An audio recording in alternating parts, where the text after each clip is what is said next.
आज की इस वीडियो में आपका फिर से स्वागत है। मैं सचिन गौतम, मोटिवेशनल स्पीकर। आज एक ऐसे महान खिलाड़ी के बारे में बात करूंगा जिसने पूरी दुनिया को हिला के रख दिया, जो आपके अंदर मोटिवेशन की आग लगा देगा, जो आपके दिल में जोश और जुनून की आग भर देगा, जिसका नाम है माइकल फेल्प्स। शायद आपने ज़्यादा ना सुना हो। मैं आपको बता दूं, पूरी दुनिया के इतिहास में किसी भी गेम में, किसी भी खेल में, किसी भी साल में, किसी भी तरह से, किसी भी देश में इससे ज़्यादा मेडल दुनिया में ना तो कोई जीत सका और आसानी से जीत भी नहीं पाएगा। चलिए शुरू करते हैं माइकल फेल्प्स के जीवन के बारे में। माइकल फेल्प्स का जन्म 30 जून 1985 को अमेरिका के बाल्टीमोर के मैरीलैंड में हुआ था। फेल्प्स की माताजी एक अध्यापिका हैं। इनके पिताजी का सभी खेलों से काफ़ी लगाव है।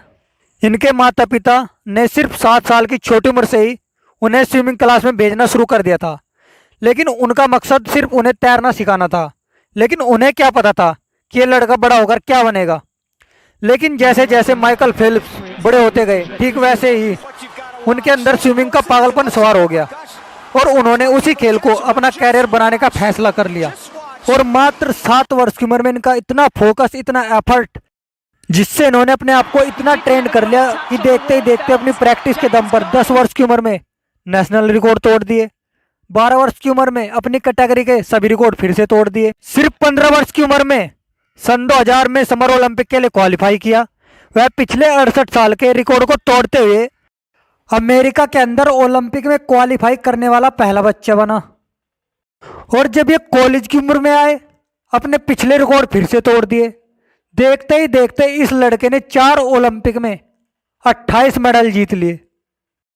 और सबसे बड़ी बात यह है, उन 28 में से 23 गोल्ड मेडल है। और एक अपना देश भी है ना, प्यारा भारत, उसने 24 ओलंपिक में 28 मेडल जीते।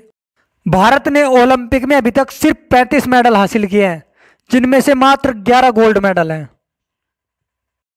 हमारा पूरा भारत देश मिलकर भी इस अकेले व्यक्ति की बराबरी नहीं कर सका। एक्चुअली कई साल पहले सन 1972 में मार्क स्पीच ने एक वर्ल्ड रिकॉर्ड बनाया था। स्विमिंग के अंदर एक ही बार में 7 गोल्ड मेडल जीत गया था। हर प्रकार की स्विमिंग के फॉर्मेट में 7 गोल्ड मेडल एक ही साल में, एक ही ओलंपिक में, एक ही व्यक्ति के द्वारा जीते जाना। उसके बाद सबने ये मान लिया था कि इस रिकॉर्ड को कोई नहीं तोड़ सकता। लेकिन माइकल फेल्प्स ने अनाउंस कर दिया कि मार्क स्पीच का रिकॉर्ड मैं तोड़ूंगा। और उसके लिए मार्क स्पीच डेली 4 साल तक 8 घंटा ट्रेनिंग करते थे और माइकल फेल्प्स 4 साल तक डेली 12 घंटे ट्रेनिंग करते थे। 100 किलोमीटर पर वीक, 15 किलोमीटर पर डे और 100 मीटर 50 सेकंड में पूरी कर लेना। बाउंड्री लेस थिंकिंग, छोटी उम्र से इतना बाउंड्री लेस कि सारे रिकॉर्ड को ढूंढता था।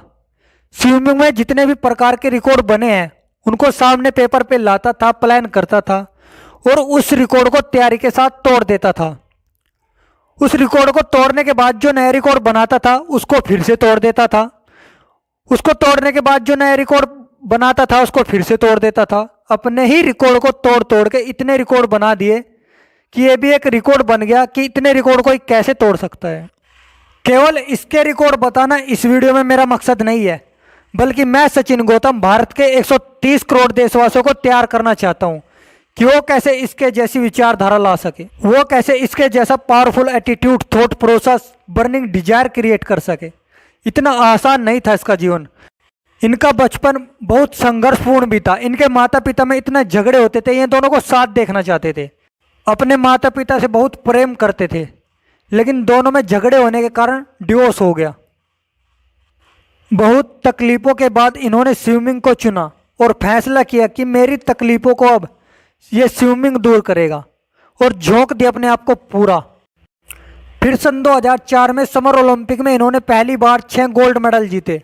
लेकिन यहाँ पर ये मार्क स्पीच का रिकॉर्ड तोड़ने से चूक गए। लेकिन इन्होंने एक ही बार में 8 गोल्ड मेडल जीतने का जो अनाउंस कर दिया था, उसको लेकर इनका मजाक बहुत बना। इनके कॉम्पिटिटर ने इनका बहुत मजाक बनाया कि ये क्या अपने आप को भगवान समझ बैठा। लोग जब जब इसका मजाक बनाते ये और चुप हो जाता, और उसको लेके अपने घर में, अपने बेडरूम में, अपनी अलमारी में, अपने बाथरूम में, घर में, हर जगह पर इन्होंने उसको चिपका दिया।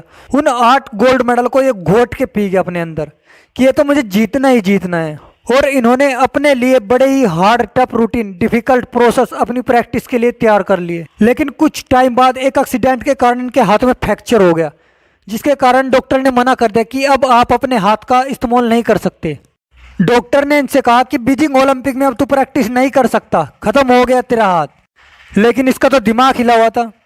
बोला मैं तो अनाउंस कर चुका हूँ, मुझे तो बीजिंग ओलंपिक जीतना ही जीतना है, और जीतना नहीं 8 मेडल नहीं 8 गोल्ड मेडल चाहिए।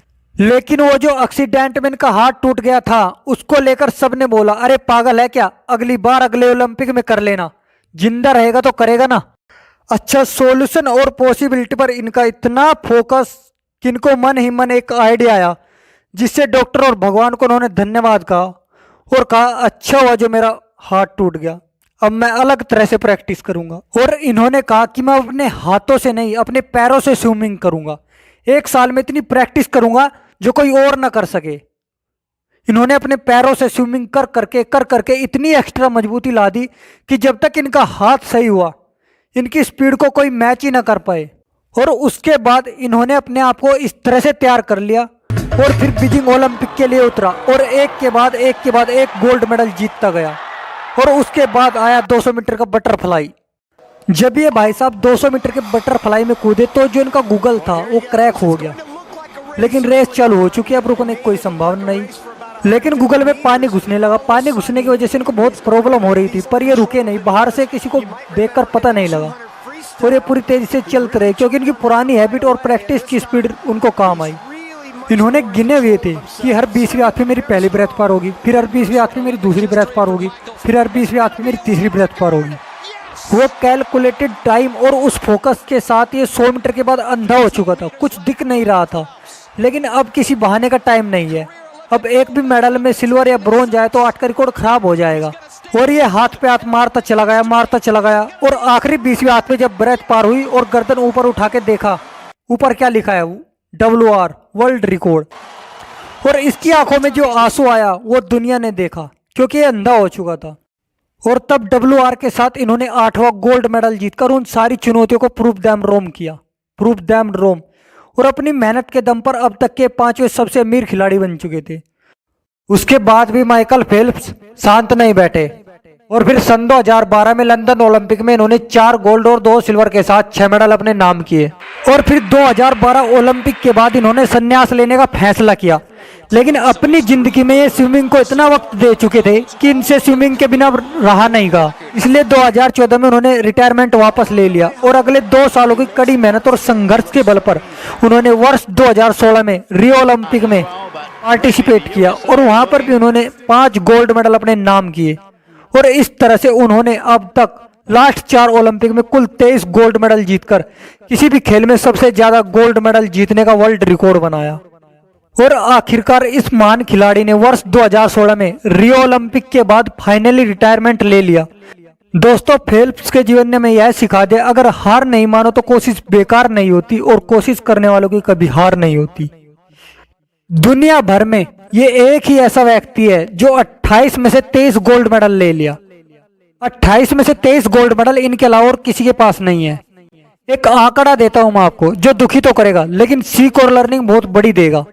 पिछले 100 साल में हमारा भारत मिलकर 24 ओलंपिक में 57 खेलों को जोड़कर समर ओलंपिक, विंटर ओलंपिक में पिछले 24 ओलंपिक के अंदर भारत ने मात्र 9 गोल्ड मेडल हासिल किए हैं और अभी तक भारत के पास मात्र 11 गोल्ड मेडल हैं। और ये भाई साहब अकेले, पूरा देश नहीं, अकेले 4 ओलंपिक में 23 गोल्ड मेडल ले लिया।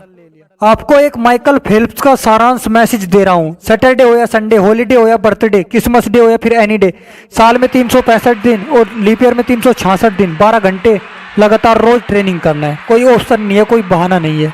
और वो जो इनका कोच था वो तो बड़ा ही कमाल का, बड़े ही गजब का आदमी निकला। उसने इनकी शब्दावली बदल दी, उसने इनकी जिंदगी से एक वर्ड हमेशा के लिए डिलीट कर दिया। वो एक वर्ड है ना नो। बोला ये नहीं हो सकता, वो नहीं हो सकता, ये सब कुछ नहीं। बोला ये हो सकता है, वो हो सकता है, सब हो सकता है, सब कुछ लगातार 365 दिन कंसिस्टेंट ट्रेनिंग कि 100 जगह पर 1-1 फुट गड्ढा खोदने से पानी नहीं निकलेगा, लेकिन एक जगह पर 100 फुट गड्ढा खोदने से पानी निश्चित रूप से निकलेगा। यही डिसिप्लिन हमारे देश को बिल्ड कराना है। इस वीडियो को एक रिक्वेस्ट करता हूँ आपसे, थोड़ा सा तो आपको भी सपोर्ट करना पड़ेगा। इस वीडियो को उठा के आग की तरह फैला दो। हर स्टूडेंट तक, हर स्पोर्टमैन तक, हर स्पोर्ट मिनिस्टर तक पहुंचा दो, हर उस बच्चे तक पहुंचा दो जो आग लगा सके। अगर ये वीडियो थोड़ा सा भी मदद कर सके तो अगली बार ओलंपिक में देश का भविष्य बदलने में मेरा साथ दीजिए। और लाइक करिए अगर आपको वीडियो पसंद आया हो, और सब्सक्राइब करके बेल आइकन अगर नहीं दबाया तो अगला शक्तिशाली वीडियो आपसे छूट जाएगा। कमेंट बॉक्स में बताइए अगला कौन सा वीडियो देखना चाहते हैं, और मेरे साथ जुड़े रहने के लिए आपका तहे दिल से धन्यवाद। फिर मिलते हैं नेक्स्ट वीडियो में, तब तक के लिए finally best of luck. So thank you.